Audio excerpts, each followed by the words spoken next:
ba ang dahilan kung bakit nagka-interes ang telebisyon sa iyo? Yes, so I felt, of course, 24. I remember I was turning 25. Medyo wala naman masyadong projects. And then, nagkaroon ng opening ang Extra Challenge. Miriam Kiambao was getting married.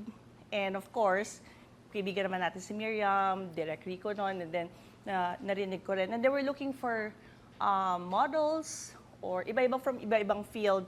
So I auditioned.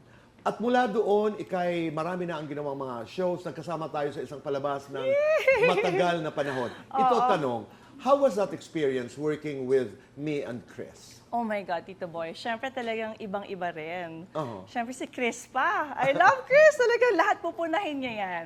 Pupunahin niya ako mula ulo hanggang paa. Si Tito Boy naman, bibigyan ako ng advice na minsan, mostly hindi ako nakikinig kasi matigas ang ulo ko. I was 20, in my 20s. Right. Medyo talagang kung babalikan ko rin sana talaga lahat, pinakinggan ko lahat ng advice mo at hindi na ako na-in love. In love? Parang mapipilitan yata akong magsalita.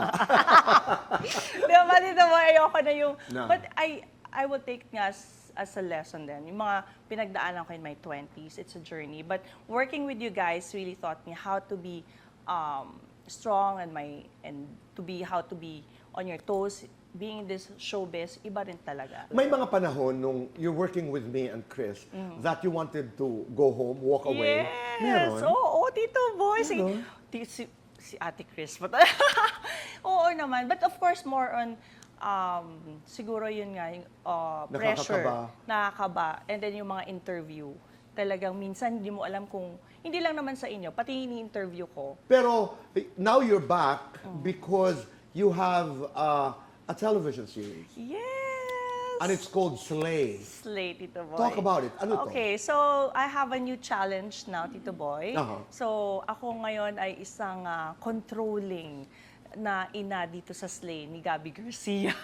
Controlling mother. Controlling mother. So may Okay. pagka-kontrabida. Kontrabida pala talaga, hindi lang pagka. Nasasanay ka na? At Nasasanay ito'y naman. napapanood na po, no? Dito sa GMA7. Yes! Invite Gabi-gabi everybody po. to watch Slay. Gabi-gabi po, 9:25 pagkatapos ng mga Batang Giles. Congratulations, Fem. Oh, thank Napakagandang you. pagbabalik sa telebisyon. Thank Ika nga. you.